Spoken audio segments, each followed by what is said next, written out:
Hello दोस्तों, मैं दिनेश चौधरी आप सभी का स्वागत करता हूं आपके अपने YouTube channel PSC by DC sir. इस चैनल पर हमने निशुल्क शिक्षा की शुरुआत की और एक क्रमबद्ध तरीके से आगे बढ़ते हुए हमने आप सभी को गाइडेंस प्रदान किया। इस चैनल की प्रमुख विशेषता को हमने बनाया कि क्रमबद्ध रूप से पढ़ना है। जब भी आप कुछ भी कंटेंट पढ़े आप क्रमबद्ध तरीके से पढ़े। हमने लगभग सोशियोलॉजी के 31 लेक्चर्स बनाए हैं, आप तक पहुंच चुके हैं। आज हम सोशियोलॉजी के एक महत्वपूर्ण टॉपिक नशीली दवाओं की लत पर बात करने वाले हैं। चलिए शुरू करते हैं। सबसे पहले भगवान श्री गणेश का नाम लेकर श्री गणेशाय नमः बोलते हुए और मेरे शिक्षक सुरेश पटेल सर को याद करते हुए हम मूल सिलेबस पे आ जाते हैं। हमने पहली यूनिट को पूरी तरह समाप्त किया। दूसरी यूनिट अब हम पढ़ रहे हैं जिसका पहला पार्ट हमारा कंप्लीट हो गया। दूसरा पार्ट है अपराध का वर्तमान परिदृश्य या बदलता हुआ परिदृश्य, और उसमें हमने पहला टॉपिक पढ़ना है नशीली दवाओं की लत। चलिए शुरू करते हैं। सबसे पहले हम इसे पढ़ेंगे कैसे। हम पढ़ेंगे नशीली दवाएं किसे कहा जाता है, फिर हम पढ़ेंगे नशीली दवाओं के क्या प्रकार होते हैं, फिर नशीली दवाओं के क्या लक्षण है या क्या प्रभाव है मानव शरीर पर, सरकार ने इसके लिए क्या प्रयास किए हैं, और फिर करंट अफेयर्स के कुछ डाटास पर बात करेंगे। चलिए शुरू करते हैं। सबसे पहले नशीली दवाओं की लत के स्थान पर हिंदी में यूज होने वाला जो वास्तविक शब्द है वो है मादक द्रव्य व्यसन। ये मादक द्रव्य व्यसन शब्द जो है वो वास्तविक शब्द है। आम बोलचाल की भाषा में या समाजशास्त्री भाषा में नशीली दवाएं शब्द उपयोग होता है।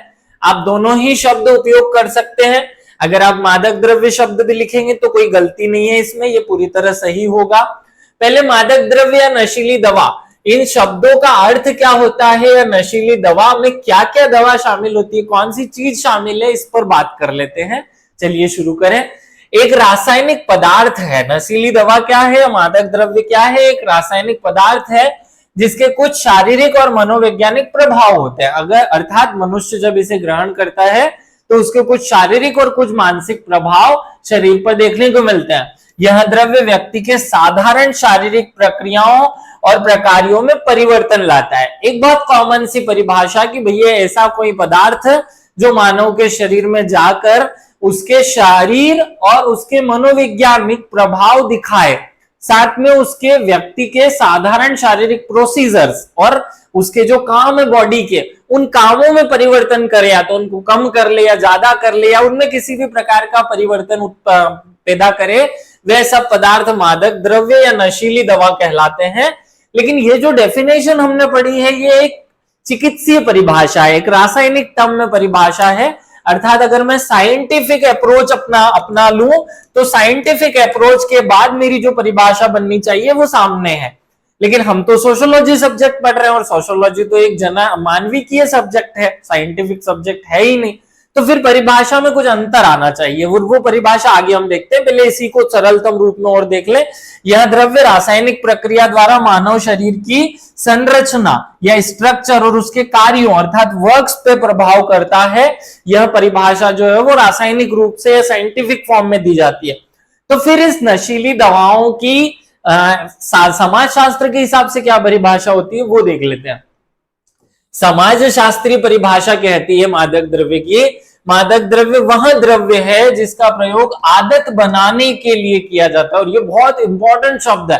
कोई भी स्टूडेंट एग्जाम में अगर प्रश्न में आंसर लिख कर आता है और ये लाइन नहीं है, ऐसी कोई भी चीज जो मनुष्य की आदत बनाने के लिए प्रयोग की जाती है वही नशीली दवा है, तो फिर वो डेफिनेशन उसकी स्वीकार योग्य नहीं होगी, वो उसको नंबर नहीं दिलवा पाएगी। इसलिए ये याद रखो।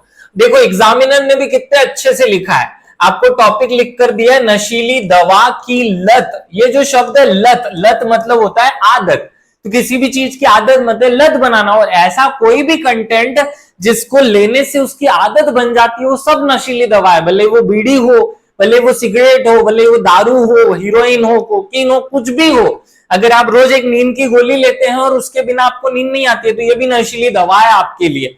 मतलब उसका कंटेंट कुछ भी हो सकता है, नाम कुछ भी हो सकता है, लेकिन ऐसी कोई भी चीज जो एक आदमी अपनी लत के रूप में उसे रोज रोज लेनी पड़ती है, ऐसी कोई भी चीज नशीली दवा कहलाती है। तो सोशियोलॉजी का जो कहना है वो इस तरीके से कहा जा रहा है कि ऐसी कोई भी वस्तु जो मनुष्य आदत के रूप में रोज रोज ग्रहण करता है उसे हम नशीली दवा कहते हैं। अब होशियार चंद की औलादे कुछ कह सकती है कि सर हमें तो रोज खाना भी खाना पड़ता है। भैया वो मनुष्य के शरीर में संरचनात्मक और कार्यात्मक परिवर्तन नहीं लाता है, यहाँ परिवर्तन लाने वाली चीजों की बात की जा रही है। यह द्रव्य मस्तिष्क और स्नायु मंडल, मस्तिष्क माने ब्रेन और स्नायु मंडल माने आपका नर्वस सिस्टम, इन दोनों को प्रत्यक्ष रूप से प्रभावित करता है। द्रव्य में दुरुपयोग की क्षमता होती है और यह दुरुपयोग समाज के लिए हानिकारक है। और इस समाज के लिए क्योंकि यह हानिकारक है इसीलिए ये सोशियोलॉजी का एक सब्जेक्ट बना है, सोशियोलॉजी में इसे पढ़ाया जा रहा है या पढ़ा जा रहा है। तो आप सब लोगों को याद रखना है ये समाज में दुरुपयोग योग्य कोई द्रव्य होता है, ये भी आपकी डेफिनेशन में आना चाहिए। तीन बातें आपकी डेफिनेशन में आनी चाहिए। पहली की आदत के रूप में बदल जाए, दूसरा मस्तिष्क और शरीर का, मस्तिष्क और स्नायु मंडल का नियंत्रण कम कर दे या नियंत्रण में परिवर्तन कर दे, और तीसरी बात होती है कि यह समाज में दुरुपयोग योग्य होता है। द्रव्य का आदतन प्रयोग खतरनाक है, इसलिए यह अनैतिक और असामाजिक माना जाता है और इसीलिए सोशियोलॉजी में इसे पढ़ाया जा रहा है कि कोई भी ऐसा पदार्थ जो मनुष्य रोज रोज ले रहा है, आदत के रूप में ले रहा है, वह नशीली दवा है, उसे नशीली दवा के रूप में डिफाइन किया जाता है। अब नशीली दवा में क्या क्या आता है? मादक द्रव्यों में गांजा आ सकता है, हेरोइन आ सकती है, हेरोइन के साथ कोकीन आ सकती है, LSD नाम का एक मार्फिन पदार्थ होता है, मार्फिन आता है, शराब आता है, सिगरेट आता है, बीड़ी आता है, और कोई भी ऐसा पदार्थ जो मनुष्य आदत के रूप में रोज रोज लेता है या लेने की आदत है उसे, वो सब नशीली दवा के रूप में जाने जाते हैं। मैंने कुछ कॉमन नाम बता दिया। अब आगे जब हम बढ़ते हैं तो क्या इन नशीली दवाओं के प्रकार भी हैं? हाँ भैया, इन नशीली दवाओं की जो प्रोसेस होती है ये शरीर पर जब काम करती है, जब शरीर इनको ग्रहण करता है तो ये अलग अलग टाइप का रिजल्ट दिखाती है। तो उन्हें उनका नेचर कहते हैं कि कौन सी दवा क्या दिखाएगी, क्या शरीर में परिवर्तन करेगी। तो उसका जो नेचर है, उसकी जो प्रकृति है वो एक जैसी नहीं होती, और इसी प्रकृति के आधार पर इनको 5 भागों में बांटा जाता है। कितने भागों में बांटा जाता है? 5 प्रकार होते हैं कुल मिलाकर मादक द्रव्यों के। मोटे मोटे तौर पर हम कह सकते हैं कि मादक द्रव्य 5 प्रकार के होते हैं। कौन कौन से होते हैं भैया? पहला होता है शांतिकारी, दूसरा होता है उत्तेजक, तीसरा होता है तंद्राकारी, चौथा होता है भ्रामोत्पादक और पांचवा होता है निकोटीन। अब बहुत ध्यान से समझना इस बात को, हम इनका हिंदी से इंग्लिश भी कर लें, लेकिन अगर हिंदी से इंग्लिश करेंगे तो फिर समझना बहुत कठिन पड़ेगा। देखो, पहला शब्द है शांतिकारी, अर्थात जो शरीर को शांति प्रदान करते हैं। दूसरा है उत्तेजक, जो शरीर को उत्तेजित कर देते हैं वे उत्तेजक होते हैं। पहली जो प्रकार होती है मादक द्रव्यों की वो है शांतिकारी, या फिर शांतिकारी कह दें आप, या शामक पदार्थ कह दें। देखो, शांतिकारी या शामक पदार्थ क्या होते हैं? इनको इंग्लिश में सेडेटिव कहा जाता है। इंग्लिश नाम ना भी याद रखें तो चलेगा, क्योंकि हिंदी में नाम याद रखने से एक उसका फायदा ये मिलेगा कि उसकी डिटेल याद नहीं रखनी पड़ेगी, उसके नाम को ही सरल कर दो तो शांतिकारी याद हो जाएगा। मतलब जो हमारे शरीर को शांति प्रदान करते हैं वो सब शांतिकारी या शामक या सेडेटिव कहलाते हैं। उदाहरण देख लेते हैं। शराब सुख बोध कराती है। अब जब कोई भी व्यक्ति दारू पीता है, नशा करता है दारू का या शराब पीता है, तो उसे शांति का बोध होता है। कुछ लोग इसे शामक पदार्थ या सेडेटिव के रूप में लेते हैं। या नसों को शांत करती है और फिर संवेदनहारी होती है। शराब का नशा मनुष्य के लिए निर्णय को कमजोर कर देता है, क्योंकि आपके नर्वस सिस्टम तक आपके जो मतलब मैसेजेस हैं वो बहुत धीरे पहुंचते हैं, इसलिए इंसान को शांति मिल जाती है, ठीक हो जाता है वो। तो कुछ लोग इसे शांतिकारी पदार्थ भी कहते हैं, और इसी आधार पर जो नशीले पदार्थ हैं उनका पहला वर्गीकरण या पहला प्रकार बताया जाता है। ऐसे सभी मादक पदार्थ है, ऐसे सभी मादक द्रव्य जो शांति प्रदान करते हैं, शांतिकारी, वो शांतिकारी द्रव्य कहलाते हैं। दूसरा उत्तेजक मादक द्रव्य। उत्तेजक मादक द्रव्य क्या होता है भैया? जो स्नायु मंडल अर्थात नर्वस सिस्टम, क्या बोले तो नर्वस सिस्टम को क्रियाशील बनाते हैं, जो एक्टिव बना देते हैं, जो नर्वस सिस्टम तक फटाफट मैसेज पहुंचाते हैं। जैसे आपने एक ड्रिंक का नाम सुना होगा, बहुत सारे लोग जो हैं वो एक ड्रिंक पीते हैं जिससे उनकी बॉडी एक्टिव हो जाती है। चाय कॉफी भी उत्तेजक है। तो उत्तेजक जो पदार्थ हैं ये बहुत कम उत्तेजक होते हैं, लेकिन कुछ जैसे रेड बुल लोग यूज करते हैं। रेड बुल एक उत्तेजक पदार्थ है। इनका बड़ा गुण यह है कि ये तनाव को कम करते हैं और शरीर को फटाफट मैसेज पहुंचाकर उत्तेजित कर देते हैं। तो दो प्रकार के हो गए, पहले शांति प्रदान करने वाले, दूसरे उत्तेजना प्रदान करने वाले। अब तीसरे पे आते हैं, अगले पे आते हैं तंद्राकार। तंद्राकार है नार्कोटिक्स, जिन्हें नार्कोस कहा जाता है। ये स्नायु मंडल में अवसाद पैदा करते हैं, मतलब हमें गलत गलत मैसेज जाता है।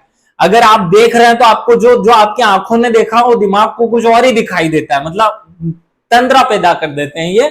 ये व्यक्ति को आनंद प्रदान करते हैं, हिम्मत प्रदान करते हैं, श्रेष्ठता प्रदान करते हैं, की भावना प्रदान कर देते हैं। असली में ताकत आती नहीं है, इंसान को लगता है कि बहुत ताकत आ गई, अब तो गाड़ी तेरा भाई चलाएगा, ऐसा वाला सीन क्रिएट हो जाता है।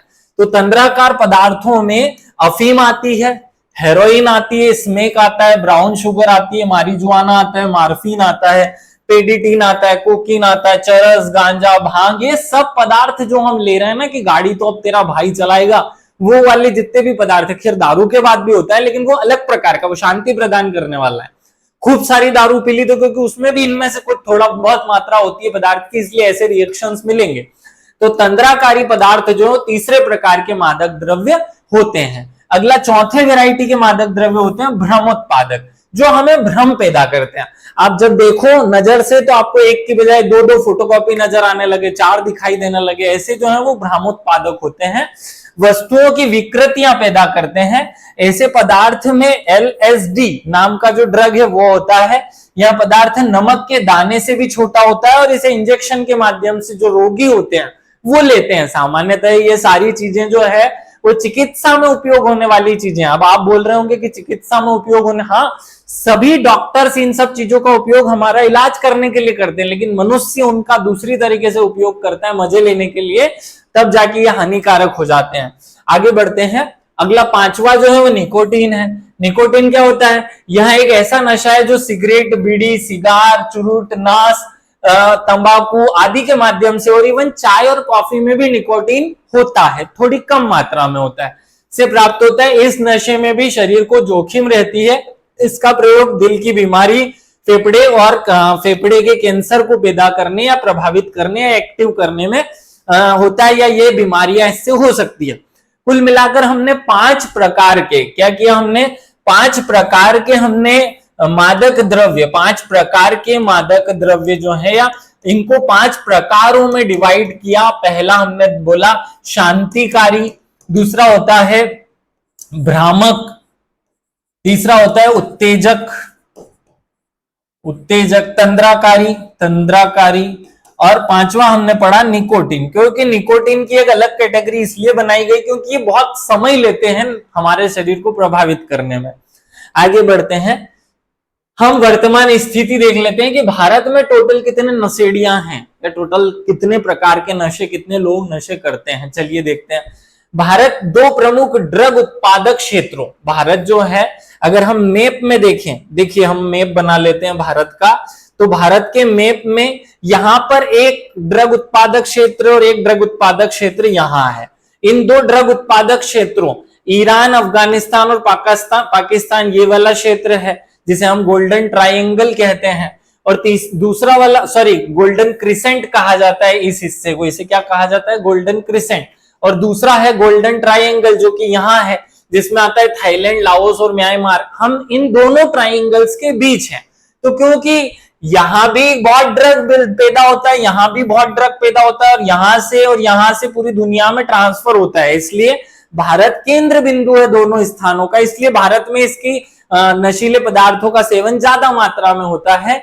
यहाँ अवैध तस्करी, अवैध पदार्थों की तस्करी, ये सब कुछ बहुत बड़ी मात्रा में देखने को मिलता है आपको, ये बहुत बड़े स्तर पर होता है, और यहाँ वो संवेदनशील मुद्दा भी है। अगर हम औषधि रिपोर्ट 2022 की बात करें, आंकड़े देखें 2022 की रिपोर्ट के, तो वहां क्या दिखाई देगा हमें?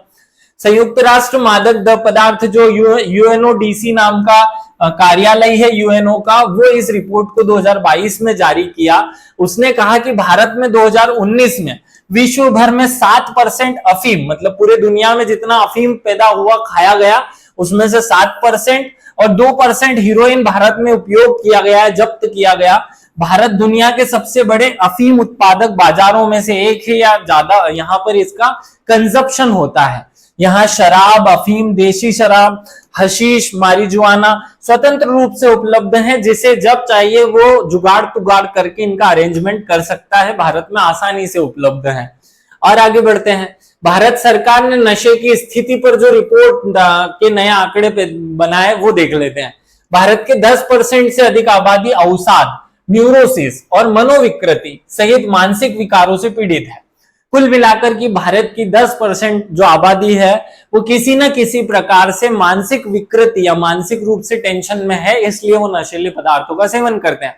इसके साथ ही प्रत्येक 1000 में से 15 नशीली दवाओं का सेवन करते हैं। मतलब अगर हम 1000 लोगों की बात करें तो उसमें से 15 आपको दारू पीने वाले या नशा, किसी न किसी प्रकार का नशा, कोई यहाँ बीड़ी सिगरेट की बात नहीं हो रही, वो परसेंटेज बहुत ज्यादा है इसलिए यहाँ शामिल नहीं आओ।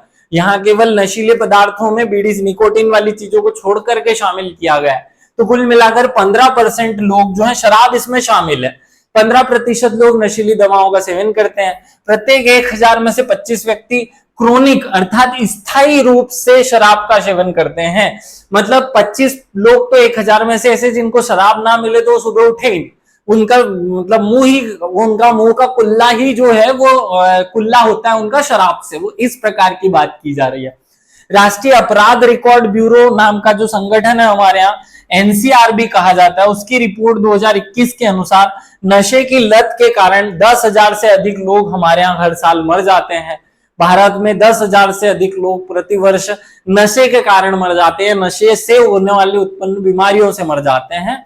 आगे बढ़ते हैं, सामाजिक न्याय मंत्रालय और अखिल भारतीय आयुर्विज्ञान अर्थात एम्स, ये जो एम्स है इन दोनों की रिपोर्ट के आधार पर, एम्स की रिपोर्ट 2019 में मादक पदार्थों के सेवन की मात्रा के आधार पर एक रिपोर्ट प्रकाशित की गई और बताया गया कि भाई भारत में 3.1 करोड़ भांग उपयोग करता है। मतलब भारत में भांग पीने वाले लोगों की संख्या 3 करोड़ है। 3 करोड़ लोग भारत में भांग पीते हैं और उसमें से 25 लाख ऐसे हैं जो रोज रोज पीते हैं। 25 लाख लोग जो हैं वो आश्रित उपयोग करता, मतलब वो भांग ना पिए तो उनको खाना ना पचे, भांग ना पिए तो उनको हो ही ना, मतलब समझ गए क्या। अगला, भारत में 2.3 करोड़ ओपियोइड उपयोग करता है और उसमें से आश्रित जो ओपियोइड उपयोग करता है उनकी संख्या 28 लाख है। ये 4 फैक्ट आपको और याद रख लेने में, बहुत उलझाऊंगा नहीं इन आंकड़ों में, इसलिए सीधे आगे बढ़ जाता हूं। अगला पॉइंट हम लेते हैं कि नशीली दवाओं की लत के कारण क्या है। क्या कारण है कि हर आदमी नशीली दवाओं के प्रभाव में आ जाता है। पहला, वर्तमान का जो सबसे बड़ा कारण है वो है सामाजिक वातावरण का प्रभाव। देखो भारत जो है ना वो, देखो एक प्रकार के देश होते हैं विकसित, विकसित माने बहुत समझदार, अविकसित मतलब बिल्कुल समझदार नहीं।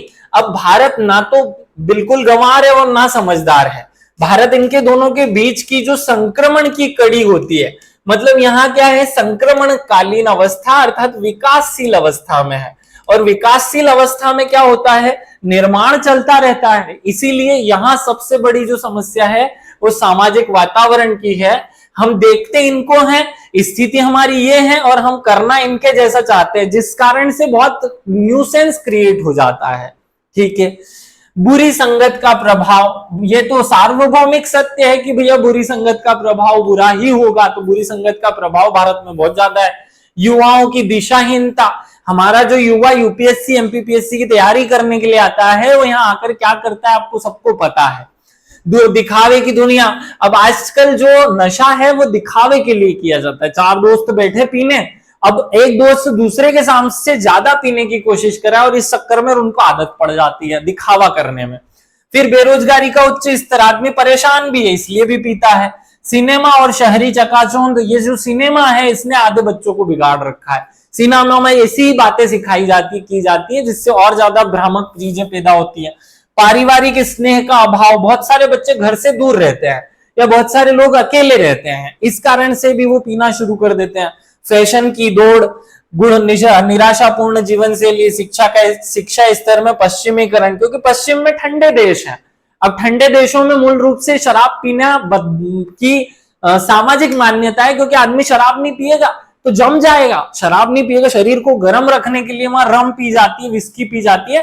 भारत तो उष्णकटिबंधीय देश है, यहाँ जरूरत ही नहीं है, यहाँ फिर भी लोग पी रहे हैं, ओल्ड मॉन्क पी रहे हैं, जो जो मन कर रहा है सब पी रहे हैं। अकेलापन, ये बड़ी समस्या पैदा हो रही है आजकल, अकेलेपन के कारण भी आदमी दारू पीता है। तो ये सब कारण है जिनके कारण मनुष्य जो है या मानव जो है वो नशीली दवाओं का उपयोग करना शुरू कर देता है, या नशीली दवाओं के कारण बन जाते हैं, या ये लत के कारण बनते हैं। और आगे बढ़ते हैं, हम अगले पॉइंट पे चलते हैं। नशीली दवाओं के लत के कारण को आपकी इच्छा हो तो आप उस तरीके से बताइएगा, आपकी इच्छा हो तो दूसरे कारण से बता देगा।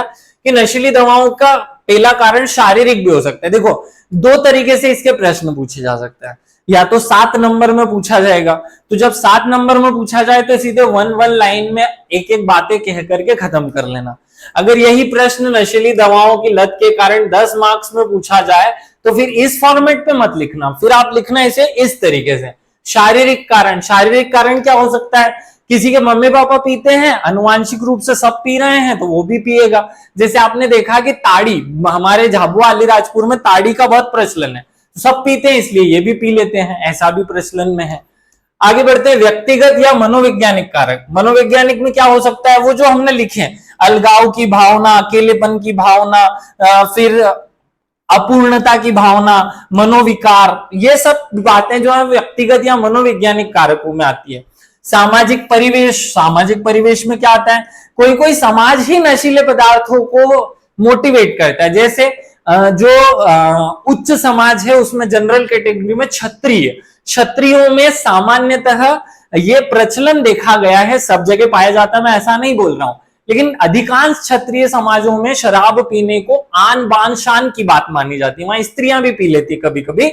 तो ऐसी स्थिति में बच्चों में ये मोटिवेशन मिलता है कि शराब पीनी है, तो वो सामाजिक परिवेश भी उनको बढ़ावा देता है। सांस्कृतिक कारण भी हो सकते हैं, अप्रतिकर कार्यकलाप, मतलब आदमी जो काम करता है वो भी, फिर काम का बोझ, थकान का बोझ, मानसिक तनाव, बहुत सारे काम ऐसे करने लगा ना इंसान, जैसे मानसिक बोझ बहुत ज्यादा बढ़ रहा है धीरे धीरे। दिन भर 8 घंटे के कोई व्यक्ति LNT में काम कर रहा है, माथा खराब हो गया तो अब जाके दारू पिएगा ठीक होने के लिए। परिवेश, परिवेश माने युवाओं का तनाव, माता पिता का नियंत्रण ना होना, फिर संगत का असर। ये जो पॉइंट हमने यहां पढ़े हैं, इन्हीं पॉइंट्स को आप इस फॉर्मेट पे ले लेना, पैराग्राफ फॉर्मेट में एक एक पॉइंट को डिस्क्राइब कर देना, तो वो 10 नंबर में क्वेश्चन बन जाएगा। अब इस तरीके का भी उपयोग कर सकते हैं। और आगे बढ़ते हैं, नशीली दवाओं का के कारण पढ़ लिया, प्रभाव क्या होते हैं भैया नशीली दवाओं के, वो भी देख लो। शारीरिक प्रभाव देख लेते हैं पहले। शरीर में असाध्य रोग हो जाते हैं। कौन कौन से रोग? फेफड़े खराब हो जाएंगे, कैंसर हो जाएगा, लीवर खराब हो जाएगा, शरीर में कुछ ना कुछ खराब हो जाएगा आपका अगर आप नशीली दवाओं का सेवन करेंगे तो। फिर पारिवारिक विघटन, परिवार टूट जाते हैं, माता पिता आपस में लड़ लेते हैं, भाई भाई आपस में लड़ लेते हैं, नशीले पदार्थों के कारण अनेक परिवार टूटे हैं, तो ये भी एक समस्या है। आपराधिक प्रवृत्तियों को बढ़ावा मिलता है। आपने देखा होगा कि आदमी चोरी करने से, बलात्कार करने से, हत्या करने से पहले नशे में होता है। अधिकांश भारत में देखा गया कि ऐसी जब भी कोई घटना हुई तो उसमें 70% लोग जो है वो नशे में थे, या नशे में होने के कारण उन्होंने वो अपराध को कारित किया, तो उससे अपराध बढ़ने लगते हैं। फिर मनोवैज्ञानिक विकार या समस्याएं, जैसे याददाश्त कमजोर हो जाती है, मनुष्य के शरीर में कमजोरी आ जाती है, अवसाद पैदा हो जाते हैं, ये भी समस्याएं पैदा होती है शरीर में। और बात करते हैं, समाज के लिए अभिशाप पैदा बनकर आता है और समाज में संबंधों को तोड़ देता है। किसे तोड़ देता है? समाज में जो संबंध बने हैं, समाज किसे कहते हैं? संबंधों का जाल है समाज, और समाज में जो संबंध है उन्हें ही तोड़ने का काम करता है ये नशा, इसलिए महत्वपूर्ण है। आर्थिक समस्या लेकर आता है, सब बिक जाता है, जमीनें बिकती हैं, घर बिकता है, सब कुछ बिकने लगता है। सामाजिक स्थिति में गिरावट आती है, कोई रिस्पेक्ट नहीं करता। और घरेलू हिंसा, बच्चों का भविष्य पर कुप्रभाव, शिक्षा प्रभावित होती है और बहुत कुछ प्रभावित हो जाता है। ये इसके प्रभाव है, आपको जिस तरीके से लिखना हो उस तरीके से आप इसे लिख सकते हैं। अब समाधान या उपाय क्या है भैया?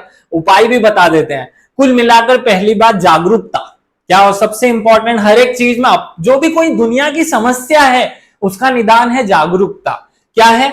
जागरूकता। आप सबका पीएससी में सिलेक्शन नहीं हो रहा है, उसका रीजन भी है जागरूकता, क्योंकि पीएससी में सिलेक्शन ना होना एक समस्या, तो उसका समाधान जागरूकता। हम जागरूक होकर पढ़ाई नहीं कर रहे हैं, हम भेड़ चाल जैसे पढ़ाई कर रहे हैं, कुछ तो भी कर रहे हैं, वो नहीं कर रहे हैं जो करना चाहिए, इसलिए सिलेक्शन नहीं हो रहा है। दूसरा, योग एवं प्राणायाम को बढ़ावा देना। तो जब आदमी योग और प्राणायाम पे जाएगा तो वो चीजें नहीं होगी। पारिवारिक विघटन और तनाव के तत्वों को कम करना, फिर नैतिक मूल्यों का विकास करना, शिक्षा व्यवस्था में परिवर्तन करना, सामाजिक जागरूकता, भारतीय सांस्कृतिक मूल्यों का पुनरुत्थान, रोजगार सुनिश्चित करना, जीवन शैली में सुधार करना, फिर धार्मिकता को बढ़ावा देना, धार्मिकता को बढ़ावा देना, ये भी हो सकता है कारण। और भी हो सकता है आध्यात्मिकता पर फोकस करना, आध्यात्मिकता को बल देना, ये भी आधार हो सकते हैं, उपाय हो सकते हैं। क्योंकि देखो, जो आदमी रोज मंदिर जाएगा उसके मन में कभी ना कभी तो ख्याल आएगा कि दारू पीना गलत बात है। जो व्यक्ति रोज भजन सुनेगा, जो व्यक्ति रोज नमाज पढ़ने जाएगा, वो दिमाग से ट्रेंड होगा, उसे रोज रोज रोज रोज ये ट्रीट किया जाएगा कि भाई ये गलत चीजें नहीं करनी।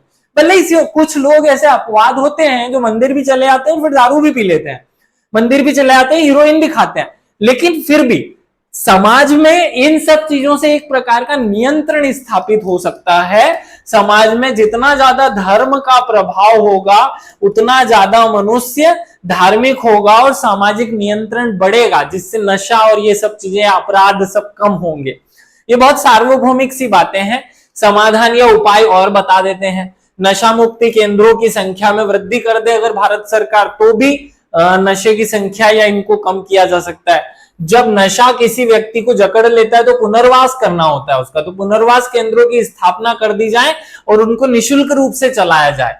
फिर तीसरा पॉइंट, कार्यशालाओं, नुक्कड़ नाटकों, मीडिया आदि के माध्यम से मनुष्य में जागरूकता फैलाई जाए। ये हमने जो भारत सरकार ने करने हैं उनकी बात कर रहे हैं। अंतरराष्ट्रीय सीमाओं में पारगमन और ड्रग तस्करी पर एकदम जीरो टॉलरेंस की नीति अपनाई जाए, उसकी सख्त निगरानी की जाए, जैसे आजकल करती है ना भारत की सेना, ड्रोन के माध्यम से करती है। तो ड्रोन के माध्यम से ड्रग भी डिलीवर होने लगे हैं, तो वो भी उस पर और ज्यादा सख्त कार्रवाई हो। और नशीले पदार्थों के उत्पादकों जो पैदा कर रहे हैं, तस्करों आदि के प्रति शून्य सहनशीलता, मतलब जीरो टॉलरेंस की नीति अपनाई जाए। ये वाले पूरे फोकस होने चाहिए ताकि इनको रोका जा सके। अब भारत सरकार ने क्या क्या कर लिया उन पर भी आ जाते हैं।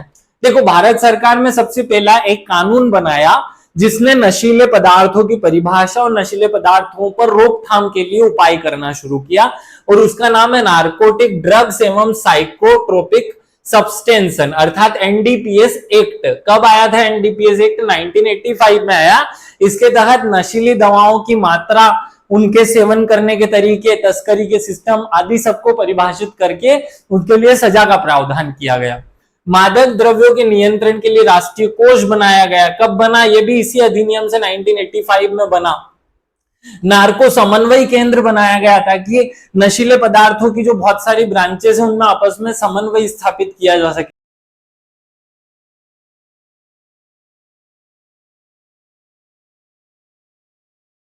प्रोजेक्ट सनराइज क्यों चलाया गया? 2016 में जो एचआईवी से रिलेटेड मरीज हैं, क्योंकि देखो क्या होता है, जो लोग नशा करते हैं वो एक ही इंजेक्शन एक घुसेड़ लेता है, दूसरा उसी इंजेक्शन को घुसेड़ करके नशा कर लेता है।